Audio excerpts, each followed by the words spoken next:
Dan ini banyak orang yang tersesat, hingga contohnya misalnya ada tokoh agama besar di Hindia sana yang memang ketika itu dia dibisikkan sesuatu yang menyesatkan kepada dirinya sehingga diakui bahwa dia itu nabi, dan itu jadi perbincangan sampai saat ini. Itu gara-gara apa? Ya gara-gara dia merasa sudah hakikat melihat cahaya Tuhan, padahal yang menyerupai cahaya Tuhan tadi siapa?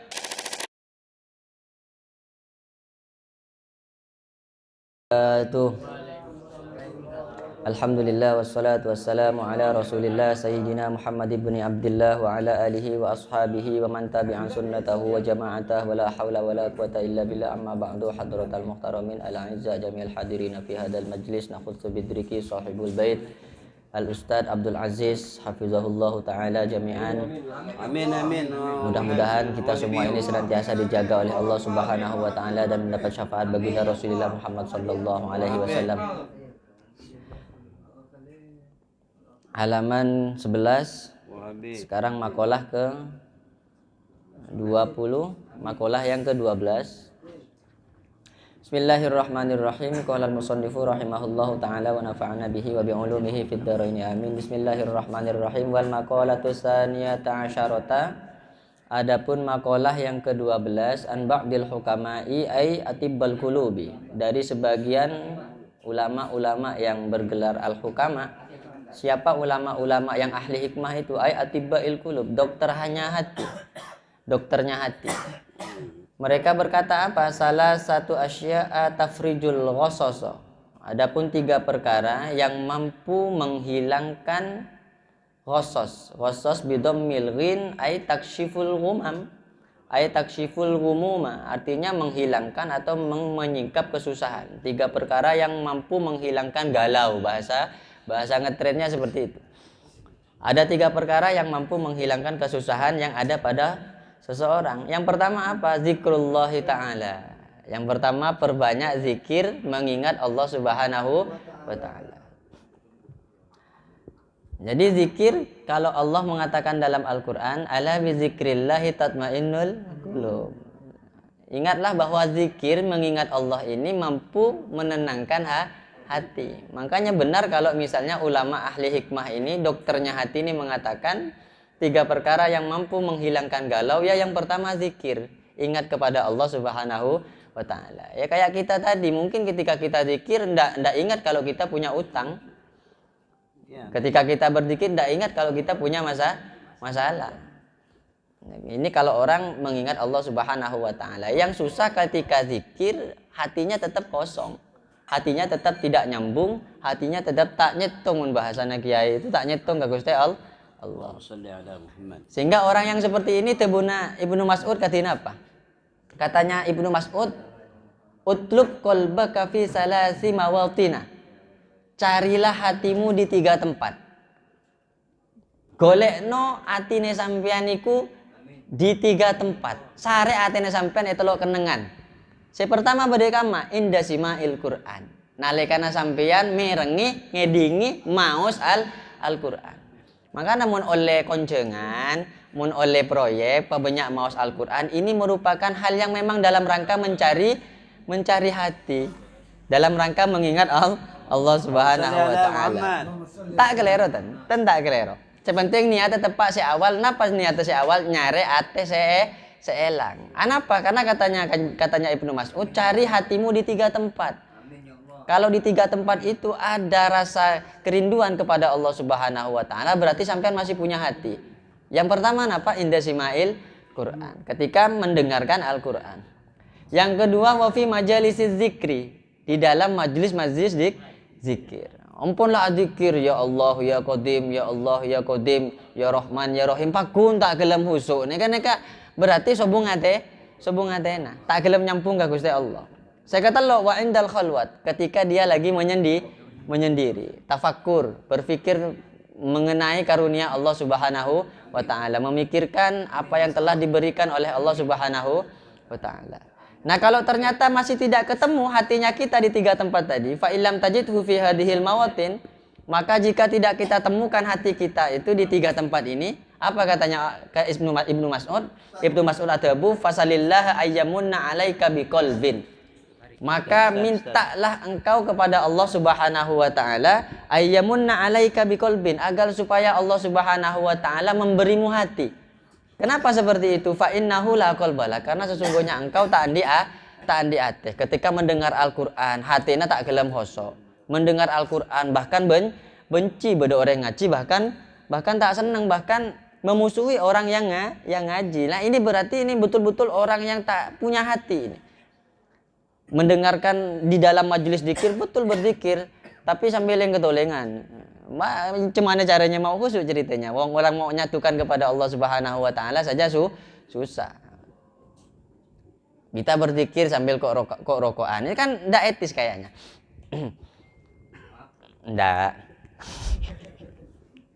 Makanya kalau masih tidak nyambung kepada Allah Subhanahu wa taala, katanya Allah apa? Ayyamunna 'alaika biqalbin fa innahu la qalbalak. Mintalah hati kepada Allah. Kenapa? Karena sesungguhnya engkau tak punya hati. Nah, yang pertama ini zikrullah taala, mengingat Allah Subhanahu wa taala. Bi ayyi sighatin kanat, dengan sighat, dengan bahasa apa saja boleh. Berzikir kepada Allah Subhanahu wa taala dengan sighat bahasa apa saja boleh. Ka ayyakula katsiran la ilaha illallah. Seperti memperbanyak zikir la ilaha illallah. Banyak orang berzikir la ilaha illallah. Nah, kalau kita memahami tentang zikir la ilaha illallah, ini sudah sering kali kita bahas persoalan zikir la ilaha illallah yang dijadikan oleh orang-orang ini jalan thariqah. Jadi zikir la ilaha illallah secara garis besar ini ada dua pemanfaatan. Yang pertama itu disebut dengan nafyun, peniadaan. Yang kedua itu disebut dengan isbat. Nah, caranya bagaimana? Caranya yang pertama itu nafyun. Nafyun itu kalau misalnya orang-orang akademisi mengatakan theory of liberation, teori tentang kebebasan. Nafi itu artinya bebas, tidak ada ilah di dalamnya, ilah uang, ilah orang, ilah organisasi, ilah apa saja di dalamnya tidak ada. Tidak ada Tuhan sama sekali. Ketika bilang la ilaha illallah, ketika bilang la, maka tarikannya panjang nafasnya. Mulai dari bawah kita tarik la, kita bayangkan sampai ke akal kita tentang menghilangkan ilah-ilah yang lain itu.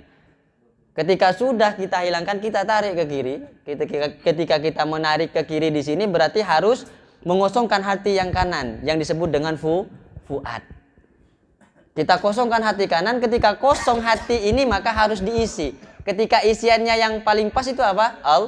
Allah. La ilaha illallah. Maka ahlu thariqah menyimpulkan, ahlu thariqah menganggap hati kita ini segitiga. Segitiga itu termuncul dari lamnya lafaz la ilaha illallah.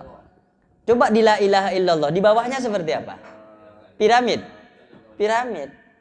Nah, ketika di hatinya la ilaha illallah, lamnya itu berbentuk piramid, maka yang di sebelah kanan ini merupakan fuad. Yang harus dikosongkan dari ilah-ilah yang lain. Tidak ada Tuhan-Tuhan yang lain. Tuhan uang, Tuhan yang lebih tua, Tuhan organisasi, Tuhan sak macamnya itu nggak ada. Yang ada hanya Allah.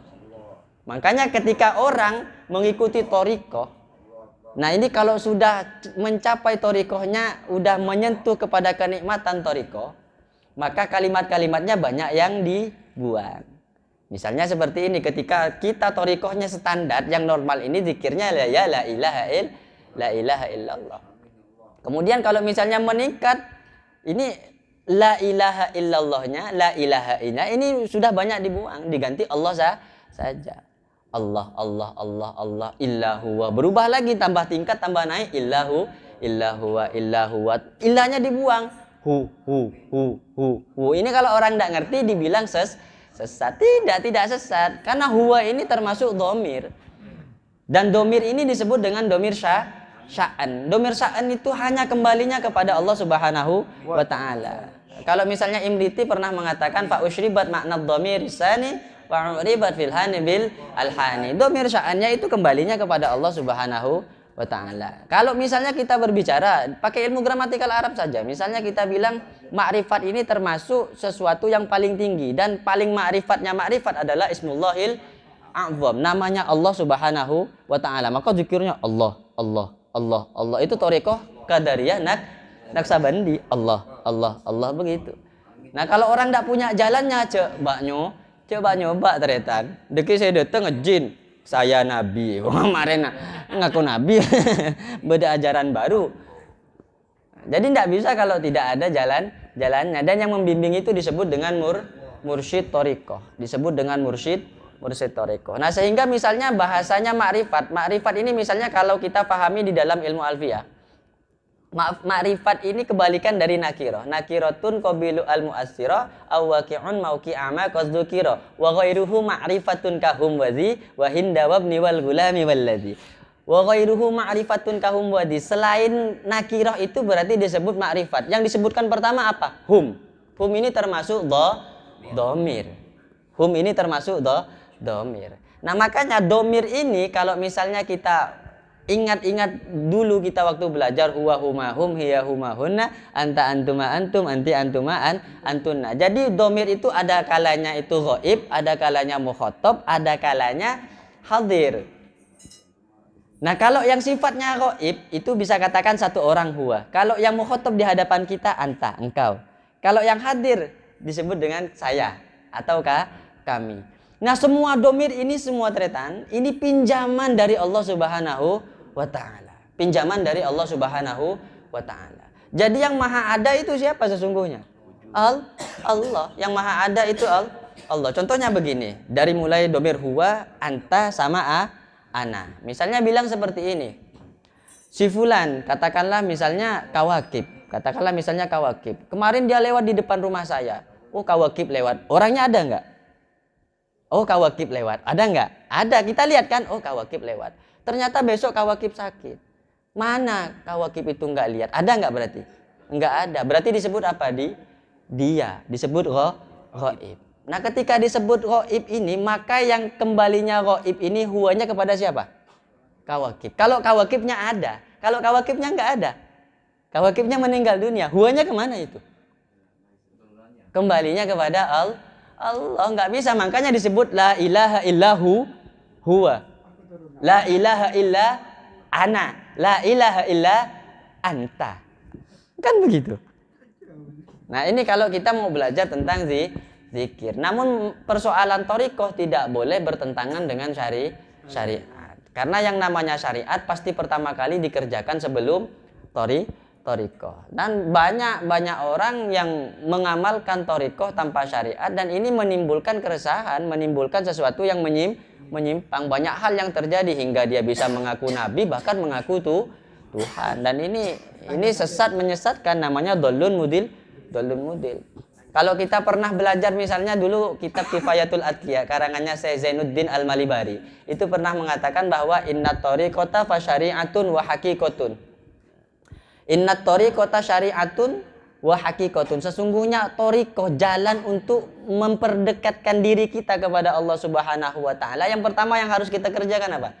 Syariat. Kemudian naik dari syariat wa thariqatun, kedua thariqah. Setelah thariqah wa haqiqatun, yang ketiga hakikat, fasma'laha ma mustila. Maka dengarkanlah katanya Imam Zainuddin Al-Malibari apa-apa yang saya contohkan. Yang dicontohkan seperti apa? Katanya Syekh Zainuddin Al-Malibari, fa syari'atun kasafinatin wa thariqatun kal bahri summa haqiqatun durrun wala. Yang dimaksud dengan syariat itu kasafinatin. Syariat itu sama persis seperti sampan. Sehingga wa thariqatun kal bahri, sampan itu jalannya di mana? Jalannya di laut. Wa thariqatun kal bahri wa haqiqatun durrun wala. Sementara hakikat itu adalah intan permata yang kita dapat. Tidak mungkin ceritanya ada sampan jalan di aspal. Yang namanya sampan pasti jalannya di laut. Untuk mengaplikasikan thariqah maka butuh sampan. Kira-kira ada orang kemudian melihat lautan ingin ngambil permata yang disebut hakikat itu. Kemudian dia melompat dari kejauhan untuk menggapai atau mengambil hakikat tadi, mengambil intan permata tadi di dasar lautan, kira-kira bisa? Apa yang terjadi? Maka orang tersebut dianggap bunuh diri. Kalau mau dapat gimana caranya? Sediakan perahu. Perahu inilah yang disebut kasafinatin. Jadi syariat itu kasafinatin. Perahu inilah yang disebut dengan syariat. Ketika syariat sudah nyampai pada lautan, lautannya ini disebut apa? torikoh jalannya. Sehingga untuk menggapai hakikatnya durrun qola tadi, maka kita harus turun melepas syariat, turun melepas hakikat, tapi bukan berarti dilepas 100%, akan tetapi kembali untuk mendapatkan syariat dan torikoh tadi. Secara gamblang dijelaskan oleh Syekh Jainuddin Al-Malibari, dicontohkan fasyari'atun akhdun bidainil khaliqi wa qiyamuhu bil amri wan nahyin jala. Syariat itu seperti apa? Akhdun bidainil khaliqi. Dicontohkan adalah syariat seperti kita berpegang teguh dengan agama yang diciptakan oleh Al-Khaliq. Agama yang dibuat oleh Allah Subhanahu wa taala, yakni agama Islam. Caranya gimana? Wa qiyamuhu bil amri wan nahyin jala. Caranya kita menegakkan apa yang diperintahkan oleh Allah dan menjauhi yang dilarang oleh Allah. Ini baru disebut syariat. Kalau sudah pakai torikot bertentangan, enggak perlu kita kita sholat itu enggak perlu seperti itu, kita cukup niat. Jelas ini enggak sesuai dengan yang diajarkan oleh para ulama. Yang jelas ini tidak bisa diikuti. Dan ini bisa dikatakan dollun mudil. Kalau toriko seperti apa? Fatorikotun akhdun bi ahwatikal war'i. Toriko itu contohnya adalah orang-orang yang berpegang teguh dengan pendirian, dia mengamalkan syariat seperti waro. Waro itu apa? Meninggalkan barang-barang syubhat. Mengaku toriko tapi senang barang-barang yang syubhat bahkan haram. Ini bukan toriko namanya. Bertentangan sangat dengan syariat. Contohnya seperti apa orang toriko itu? Awa azimatun karyodotin mutabattila. Dia itu azimah. Di hukum Islam itu ada azimah, ada rukhsah. Azimah itu apa? Hukum asal. Rukhsah itu apa? Dispensasi. Orang kalau mau misalnya mendapatkan rukhsah dalam puasa ataupun sholat, misalnya dia melaksanakan perjalanan yang mencapai jarak tempuh 2 marhalah. Berarti dia boleh enggak untuk tidak puasa? Dapat rukhsah enggak? Boleh. Dia boleh enggak menggabung sholatnya? Boleh. Namanya jamak qashar, boleh. Tapi kalau orang torikoh tetap walaupun boleh dia enggak mau.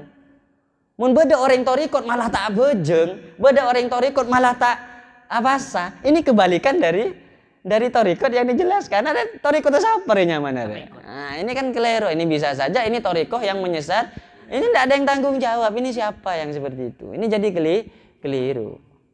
Nah, kalau hakikat seperti apa? Wa haqiqatun liwusulihi lil maqsidi wa musyahidun nurut tajalli bin jala. Yang dimaksud dengan hakikat itu untuk menggapai hakikat apa yang telah dituju. Sementara hakikat tersebut dia betul-betul menyaksikan nurut tajalli bin jala, cahaya Allah Subhanahu wa taala. Dan ini banyak orang yang tersesat, hingga contohnya misalnya ada tokoh agama besar di Hindia sana yang memang ketika itu dia dibisikkan sesuatu yang menyesatkan kepada dirinya sehingga diakui bahwa dia itu nabi, dan itu jadi perbincangan sampai saat ini. Itu gara-gara apa? Ya gara-gara dia merasa sudah hakikat melihat cahaya Tuhan, padahal yang menyerupai cahaya Tuhan tadi siapa? Setan. Kita jangankan kepada manusia, kepada nabi teragung saja pernah dikelabui setan. Siapa yang nabi agung dikelabui setan? Nabi Adam alaihi salatu wassalam. Jadi kalau orang menganggap Adam itu durhaka kepada Allah, ya sebenarnya keliru. Nah, Adam itu memang membela dirinya bahwa tidak mungkin, masa setan itu kan hambanya Allah. Kok cek beraninya dia itu menyerupai Allah? Apa tak kurang ngajar? Sehingga dia mengaku tidak mungkin ada orang yang mengaku Tuhan, walaupun itu setan. Sehingga ketika ada setan mengaku Tuhan, ya itu betul Tuhan. Berarti salah nggak bagi Nabi Adam itu? Ini kan sudah skenario Tuhan. Yang keliru saat ini malah manusia yang disesatkan oleh setan. Mereka mengaku nabi dan seterusnya. Nah, kadang kita kan heboh gara-gara kita melihat sesuatu yang di luar logika. Padahal ulama itu pernah bilang begini, idza ra'aitu rajulan yatiru fil hawa wa yamshi 'alal ma' fala taghtar. Mun sampeyan kalau engkau pernah melihat orang yatiru fil hawa, bisa mengepakkan sayap di udara, artinya bisa terbang, bukan masalah baleho kepakan sayap itu. Bukan itu. Jadi mengepakkan sayap yang dimaksud ini adalah dia melihat orang bisa terbang. Wa yamshi 'alal ma, bisa jalan di atas fala taghtar, jangan pernah tertipu. Jadi memang diciptakan oleh Allah orang-orang seperti itu yang memang untuk disesatkan. Bahkan Allah pernah menantang, memberikan peluang bagi manusia untuk jadi Tuhan. Jadi kalau saya pribadi tidak terlalu heboh, ada orang ngaku nabi, orang ngaku Tuhan, yang ngaku malaikat Jibril juga banyak itu. Jadi tidak terlalu heboh. Cuma itu tetap salah, tetap salah. Allah pernah memberikan peluang sama manusia untuk menjadi Tuhan. Artinya menjadi Tuhan. Kamu mau jadi Tuhan? Iya, mau jadi Tuhan. Kalau mau jadi Tuhan tentunya kamu harus punya prestasi. Masa Tuhan tidak punya prestasi? Ini saya. Wa ana rabbuk. Saya ini Tuhanmu. Prestasi saya menciptakanmu, menciptakan langit, menciptakan bumi. Ada ndak saat itu kamu urunan sama saya nyumbang semen 1 sak untuk buat bumi, untuk buat langit? Kalau ndak ada, masa kamu ngaku Tuhan? Kan masuk akal. Nah, jadi kalau kita memang yakin kita hamba Allah, maka kita akan betul-betul menyembah Allah Subhanahu wa taala dengan khidmat. Karena syaratnya orang untuk masuk surga pertama kali itu bukan yang lain, bukan yang lain. Fadkhuli fi ibadi wadkhuli jannati. Syaratnya harus masuk surga itu yang pertama apa? Ibadi, fadkhuli fi ibadi. Kita mendaftarkan diri jadi admin atau jadi peserta Gojek. Maksudnya peserta hambanya Allah Subhanahu wa taala dulu. Kalau sudah kita dinyatakan hamba Allah, maka fadkhuli fi ibadi wadkhuli jannati. Syaratnya hamba Allah salah satunya apa? Kita banyak sujud kepada Allah Subhanahu wa taala. Bukan yang lain, bukan kita buat organisasi besar, kita buat pondok pesantren besar tapi tak pernah sujud di sana. Ya apa gunanya pontuk? Aku beri pontuk bak telembak. Mak cengang setu ternyata. Kangku iso sujud. Terus nggih. Ka'ayyakula katsiran la ilaha illallah wala haula wala quwata illa billah, dan zikir seperti la haula wala quwata illa billah. Ini satu riwayat Kanjeng Nabi pernah mengatakan mangqala la haula wala quwata illa billah mi'ata marratin lam yusibhu fakrun abadan. Lam yusibhu fakrun abadan. Pakuat awirid sampeyan. Apa boleh tempona perdagangannya mulai laris. Pabanyak awirid. Kapan dagangan laris ambu tak awirid. Tak bisa laku, boleh ku lekuan guys. Kapan laris, jamuna laris, parkirannya banyak saya parkir, wirid pekenceng. La haula wala quwata illa billah, la haula wala quwata. Mare tak macet, enggak angkringan, masih tak ada boleh setia. Makanya wirid pak banyak ternyata. Ya Allah, la haula wala quwata illa billah. Lam yusibhu fakrun abadan, tidak akan pernah fakir selamanya. Au bil munajati ka ayyakula ya mughisa kulli malhuf, atau seperti kita munajat kepada Allah, cara kita zikir kepada Allah bisa seperti munajat. Munajatnya gimana? Ya mughisa kulli malhuf, wahai zat yang menolong setiap orang-orang yang teraniaya. Nadahu, yang telah berdoa, yang telah memanggil siapa orang yang teraniaya, hu kepada mughis. Kayak misalnya kemarin yang Lailatul Ijtima itu banyak yang ikut kan? Itu kan gimana? Di terakhir istighosahnya itu. Ya, kalau kita kan biasa ya hayyu ya qayyum bi rahmatika astaghits, ya hayyu ya qayyum bi rahmatika astaghits. Mughis itu artinya istighosah, itu artinya minta tolong. Kalau istighosah minta tolong banyak-banyak berarti demo. Kayak tadi istighosah itu kan ya arhamar rahim, demo. Mendemo Tuhan namanya itu. Demo. Jadi kalau kita lihat di istighosahnya yang dibuat sama Ki Hasyim Asy'ari itu kan ada assalamualaikum ya rijalal ghaib. Rijalal ghaib itu wali-walinya Allah yang ndak nampak, yang ada di antara kita ini. Maksudnya bukan kita ini yang mengelilingi kita. Jadi setiap ada kebagusan beliau itu hadir. Makanya tawasulnya ke sana, ya arwah, ya ayyuhal arwah al muqaddasah. Wahai ruh-ruh yang suci. Kalau saya kan tawasulnya begitu. Ya rijalal ghaib kan begitu, dastur ya ahlal waqti, dastur ya ahlad dar. Itu memang wali-wali itu ada. Namanya rijalul ghaib. Wa ya aktab, wa ya anjab, wa ya sadat, wa ya sadab, ya ari sunna bi'at li ajlillah. Itu kan maksudnya siapa? Rijalul ghaib sebagai tawassul. Makanya di istighosah di Lailatul Ijtima itu fandurni bin nadrah wa arisuni bil ghausah. Tolong saya dengan pertolongan, wasilahmu kepada Allah, dan lihat saya dengan penglihatanmu, agar penglihatanmu membawa saya kepada Allah. Karena kalau kita sendiri yang minta, apa celengah ini, mak peratu ke Gusti Allah. Munta angkui wasilah yang namanya walina Allah Subhanahu wa taala. Wa ya mujiba kulli muttarin da'ahu, dan seperti bahasa wa ya mujiba kulli muttarin da'ahu, wahai zat yang menjawab setiap sesuatu yang terdesak.